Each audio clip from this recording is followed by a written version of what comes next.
സർവാദരണീയരായ ഉസ്താദുമാർ, എൻ്റെ ശബ്ദം ശ്രവിക്കുന്ന പ്രിയപ്പെട്ട സുഹൃത്തുക്കളെ, മഹത്തായ വേദിയിൽ പ്രൊഫസർ അഹമ്മദ് കുട്ടി ശിവപുരം രചിച്ച പ്രവാചകാഭ്യുദയങ്ങൾ എന്ന പുസ്തകത്തെ സംബന്ധിച്ചാണ് ഇവിടെ ചർച്ച ചെയ്യുന്നത്. പുസ്തകത്തെ പറ്റി പറയുകയാണെങ്കിൽ,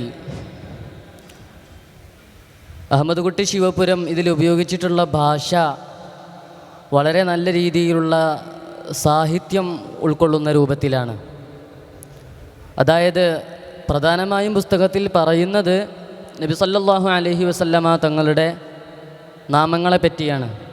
അവിടുത്തെ 100ഓളം നാമങ്ങളെ ഇതിൽ നമുക്കൊക്കെ മനസ്സിലാകുന്ന രൂപത്തിൽ ഉൾക്കൊള്ളിച്ചുകൊണ്ട് നല്ല രീതിയിൽ വിവരിച്ചിട്ടുണ്ട്.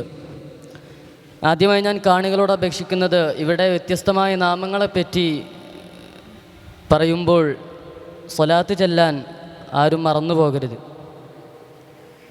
ഈ ഒരു പുസ്തകത്തിൽ പ്രവാചകർ സല്ലല്ലാഹു അലൈഹി വസല്ലമ തങ്ങളുടെ നാമങ്ങളെ വിശദീകരിക്കുമ്പോൾ അതൊരു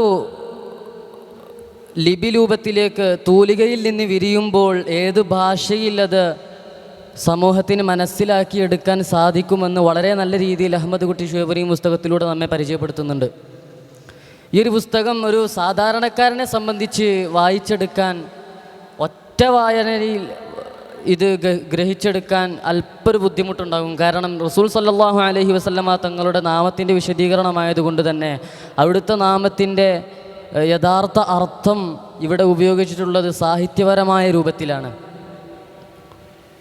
ആദ്യമായി നമ്മൾ പുസ്തകത്തിൽ പ്രയോഗിച്ചിട്ടുള്ള കുറച്ച് നാമങ്ങളെക്കുറിച്ച് പറയാൻ ആഗ്രഹിക്കുകയാണ്. നമ്മുടെ ചർച്ചയിൽ പങ്കെടുക്കാനെത്തിയിട്ടുള്ളത് ഹാഫിദ് മുഹമ്മദ് നബീൽ കോട്ടക്കൽ, അതുപോലെ തന്നെ ഹാഫിദ് മുഹമ്മദ് ദിൽഷാദ് കുന്നമംഗലം എന്നിവരാണ്.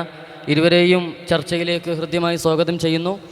ആദ്യമായി ഈ പുസ്തകത്തിൽ പരാമർശിച്ചിട്ടുള്ള നമ്മുടെ സമൂഹത്തിൽ പ്രായോഗികമായി ഉപയോഗിക്കുന്ന ചില നാമങ്ങളെപ്പറ്റി പുസ്തകത്തിൽ ഞാൻ വായിച്ചപ്പോൾ എനിക്ക് കാണാൻ സാധിച്ചിട്ടുണ്ട്.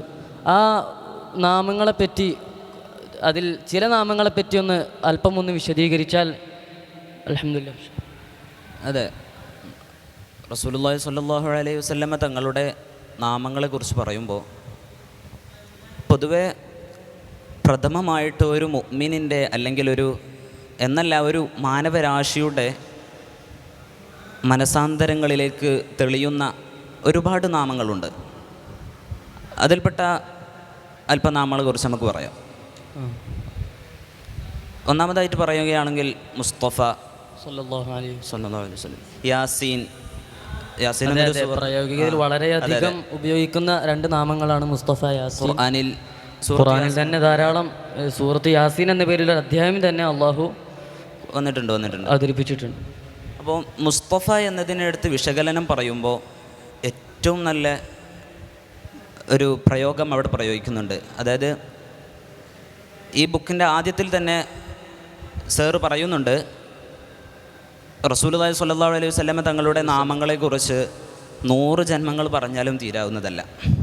അതെ, ഞാൻ നേരത്തെ പറഞ്ഞതുപോലെ നബി സല്ലല്ലാഹു അലൈഹി വസല്ലമ തങ്ങളുടെ ഓരോ നാമത്തിനും വളരെ കൃത്യമായ രീതിയിൽ, നല്ല രീതിയിൽ, അതായത് പെട്ടെന്നൊന്നും മനസ്സിലാക്കിയെടുക്കാൻ സാധിക്കുകയില്ലെങ്കിലും രണ്ടാമതും മൂന്നാമതൊക്കെ വായിച്ചെടുത്താൽ നമുക്ക് ഗ്രഹിച്ചെടുക്കാൻ കഴിയുന്ന രൂപത്തിൽ ഭംഗിയായിട്ടാണ് ഇതിൽ വിശദീകരിച്ചിട്ടുള്ളത്.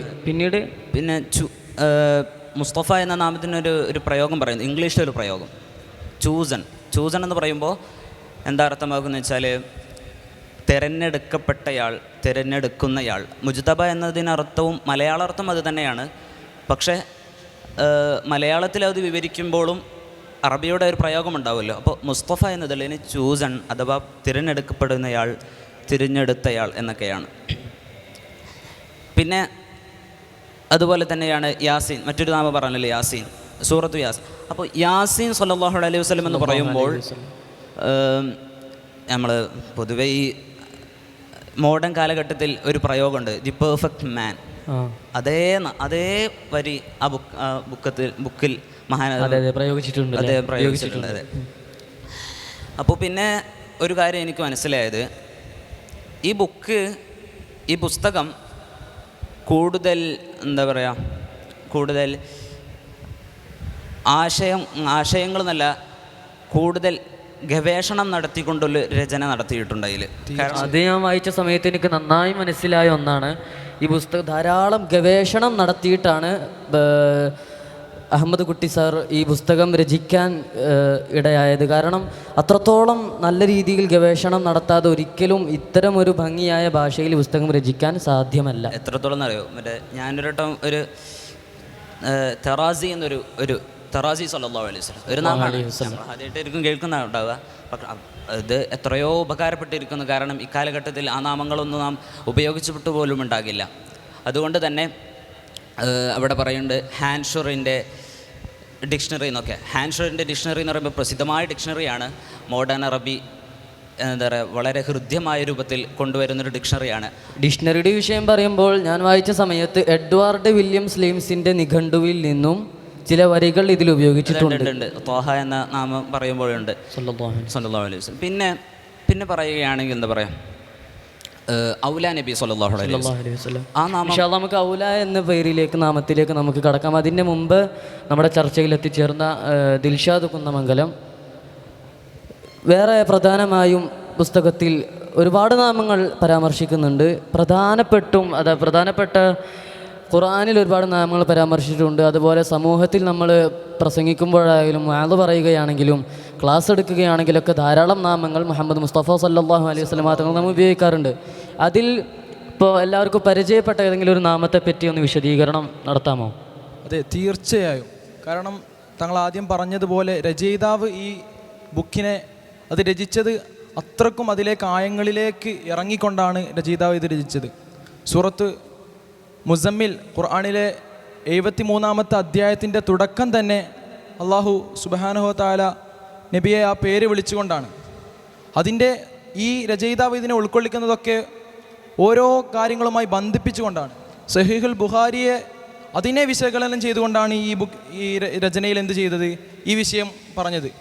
അങ്ങനെ നബി സല്ലല്ലാഹു അലൈഹി വസല്ലമക്ക് വഹി കിട്ടിയ അവസരത്തിലാണ് എന്ത് ചെയ്തത്, ആ വഹി കിട്ടി തിരിച്ചു വരുന്ന അവസരത്തിൽ ഭയങ്കര പേടിയാണ്. ആദ്യമായിട്ടാണ് എന്ത് ചെയ്യുന്നത്, ഒരു മലക്ക് വന്നിട്ട് വഹി നൽകുന്നത്. വിറച്ചുകൊണ്ട് ആ വസ്ത്രം പുതച്ചുകൊണ്ട് നബി സല്ലല്ലാഹു അലൈഹി വസല്ലം നമുക്കറിയാവുന്ന ചരിത്രമാണ്, വല്ലാതെ പ്രശസ്തമായ ചരിത്രം തന്നെയാണ്.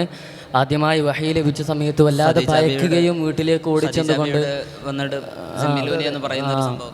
സംഭവത്തെ പറ്റി ഇതിൽ വിവരിക്കുന്നുണ്ട്. അതെ, വ്യക്തമായി വിവരിക്കണമെന്ന് വെച്ചാൽ അതിൻ്റെ ഓരോ ഭാഗങ്ങളും നമ്മളൊക്കെ കേട്ടുവെച്ച ഭാഗങ്ങളിൽ അപ്പുറം ആ സഹീഹുൽ ബുഖാരിയെ വ്യക്തമായി തന്നെ അതിലേക്ക് ഇറങ്ങിച്ചതുകൊണ്ട് നല്ലൊരു വിശകലനമാണ് ഈ രചയിതാവ് ഇതിൽ ഉൾക്കൊള്ളിച്ചിട്ടുള്ളത്. അതുപോലെ തന്നെ ഈ പുതപ്പിച്ചവനായ ആളെ അള്ളാഹു സുബ്ഹാനഹു വ തആല ഇതിൽ ഉപയോഗിച്ചൊരു പ്രയോഗം എനിക്ക് വളരെ ഇഷ്ടപ്പെട്ടു. ഈ പുതച്ചു കിടക്കുന്നവനായ ആൾ, നമ്മൾക്ക് ആർക്കും അറിയാം പുതച്ചു കിടക്കുന്ന ആളെ വിളിച്ചുണർത്താനുള്ള ഒരു പ്രയാസം ഉറക്കിൽ നിന്ന്. അങ്ങനെ പുതച്ചു കിടക്കുന്നവനായ ആളെ വിളിച്ചുണർത്തി അള്ളാഹു തആല അവൻ്റെ ദൂതനെ വിളിച്ചുയർത്തി ജനങ്ങളിലേക്ക് ഇറങ്ങി ചെല്ലാൻ പ്രബോധനം ചെയ്യാൻ വേണ്ടി ഇറങ്ങാൻ പറയുകയാണ്. ഈ ഒരു വ്യക്തമായ ആ ഒരു ആശയത്തിൽ എത്രത്തോളം ആ നബിയുടെ ആ പേര്, ഒരിക്കലും നമുക്ക് ആ പേര് എന്ത് ചെയ്യാൻ കഴിയില്ല, വിശകലനം എത്രത്തോളം എന്ന് നമുക്ക് പൂർത്തിയാക്കാൻ കഴിയില്ല. ഇവിടെ ഇപ്പോൾ പറഞ്ഞത് മുസമ്മിൽ എന്ന നാമത്തെ പറ്റിയാണ്. അതായത് ഖുർആനിലെ മറ്റൊരു അധ്യായമാണ് സൂറത്തുൽ മുസമ്മിൽ. അത് റസൂൽ സല്ലല്ലാഹു അലൈഹി വസല്ലം തങ്ങളുടെ മറ്റൊരു നാമം കൂടിയാണ്. ആ നാമത്തിൻ്റെ ചെറിയൊരു വിശദീകരണമാണ് നമുക്കിവിടെ ലഭിച്ചിട്ടുള്ളത്. അതുപോലെ നേരത്തെ ഒരു നാമം ഔല സല്ലല്ലാഹു അലൈഹി വസല്ലം, ആ ചെറിയ രീതിയിൽ ഒന്ന് മനസ്സിലാക്കി തരാൻ സാധിക്കും? ഔല നബി സല്ലല്ലാഹു അലൈഹി വസല്ലം എന്നാൽ നമുക്ക് കുറച്ച് പ്രതീക്ഷകളും ആനന്ദകരവുമായ ഒരു വാക്കാണ്. കാരണം അതിലൊരു ഹദീസ് സാർ കൊണ്ടുവരുന്നുണ്ട്. ഒരു ഖുർആനിൽ ഒരു വാക്യം കൂടെ ഉണ്ട്. സൂറത്ത് ഏതോ ഒരു ആ നാമവുമായി ബന്ധപ്പെട്ട ഏതോ ഒരു ആയത്ത് ഇതിൽ പരാമർശിക്കുന്നു. നബി ഔല ബിൽ മുഅ്മിനീന മിൻ അൻഫുസിഹിം വഅസ്വാജിഹിം ഉമ്മത്തും. അവിടെ പറയുന്നുണ്ട്, ഒരു ഹദീസും കൊണ്ടുവരുന്നത്. ഇപ്പോൾ ഹദീസിനെ കുറിച്ച് നമുക്ക് പറയാം. ഹദീസ് എന്ന് പറയുമ്പോൾ അവിടെ പറയുന്നുണ്ട്, നബിമാർക്കെല്ലാം അല്ലാഹു തആല പ്രാർത്ഥനയ്ക്കുള്ള അനുമതി, അഥവാ പ്രാർത്ഥന നടത്തിയാൽ അപ്പോൾ തന്നെ അതിന് മറുപടി കൊടുക്കുന്ന അനുമതി നൽകി അല്ലാഹു തആല നബിമാർക്ക്. അപ്പോൾ എല്ലാ നബിമാരും അവരുടെ താന്താങ്ങളെ, അതായത് നബി സ്വമേധയുള്ള ആവശ്യങ്ങളും ആശകളും നേടാൻ വേണ്ടിയിട്ട് പ്രാർത്ഥനകൾ അർപ്പിച്ചു. പക്ഷേ റസൂലുള്ള പറയുന്നുണ്ട്, എനിക്ക് കിട്ടിയ പ്രാർത്ഥന ഞാൻ മാറ്റിവെച്ചിരിക്കുകയാണ്. കാരണം എൻ്റെ ഉമ്മത്ത് ഖിയാമത്ത് യൗമുൽ ഖിയാമയിൽ എൻ്റെ അടുത്ത് വന്നിട്ട് പറയും, നബി തങ്ങൾ ഒന്ന് ഷഫാഅത്ത് നൽകി എന്ന് പറയുമ്പോൾ അതിനു വേണ്ടിയിട്ട് ഞാൻ മാറ്റി വെച്ചിരിക്കുകയാണ്. എത്രത്തോളം ആനന്ദകരമാണ്. അതെ, വളരെ നല്ല രീതിയിലാണ് ഈ വിശദീകരണം നമുക്ക് ഇവിടെ ലഭിച്ചിട്ടുള്ളത്. ഇവിടെ നമ്മുടെ ചർച്ചയിൽ പങ്കെടുത്ത നബീലിനും അതുപോലെ തന്നെ ദിൽഷാദിനും ഹൃദയം നിറഞ്ഞ കൃതജ്ഞത അറിയിക്കുകയാണ്. അതോടൊപ്പം തന്നെ ഈ പുസ്തകത്തിൻ്റെ ഒരു അവതരണം കേവലം ഈ ഒരു ചർച്ചയിലൂടെ അവസാനിക്കുന്നില്ല. ഈ അതുപോലെ നമ്മളൊക്കെ വളരെയധികം ഉപയോഗിക്കുന്ന മുഹമ്മദ്, ഹാമിദ്, മഹ്മൂദ്, അഹ്മദ് എന്ന വ്യത്യസ്തമായ നാമങ്ങളെ പറ്റിയും ഈ പുസ്തകത്തിൽ പറയുന്നുണ്ട്. അതിനൊക്കെ പറ്റി നമ്മൾ സംസാരിക്കുകയാണെങ്കിൽ വലിയൊരു സമയം തന്നെ നമുക്ക് ആവശ്യമാണ്. ഇൻഷാ അല്ലാഹ് ഈ ചർച്ചയിലൂടെ, ഇവിടെ നടന്ന ഈ ഒരു ചെറിയ ചർച്ചയിലൂടെ ഈ പുസ്തകത്തിൻ്റെ അവതരണം പരിപൂർണമല്ല. അതോടൊപ്പം തന്നെ നബി സല്ലല്ലാഹു അലൈഹി വസല്ലമ തങ്ങളുടെ നാമത്തെ പറ്റി അവിടുത്തെ ഡീറ്റെയിലായി അറിയുക എന്നുള്ളത് നമ്മെ സംബന്ധിച്ചിടത്തോളം ഒരു ബാധ്യതയാണ്. അതിൽപ്പെട്ടത് തന്നെയാണ് നബി സല്ലല്ലാഹു അലൈഹി വസല്ലമ തങ്ങളുടെ നാമത്തെ പറ്റി അറിയുക എന്നുള്ളതും. അതിൽപ്പെട്ട ചില നാമങ്ങളെ പറ്റി മാത്രമാണ് ഇവിടെ പരാമർശിച്ചിട്ടുള്ളത്.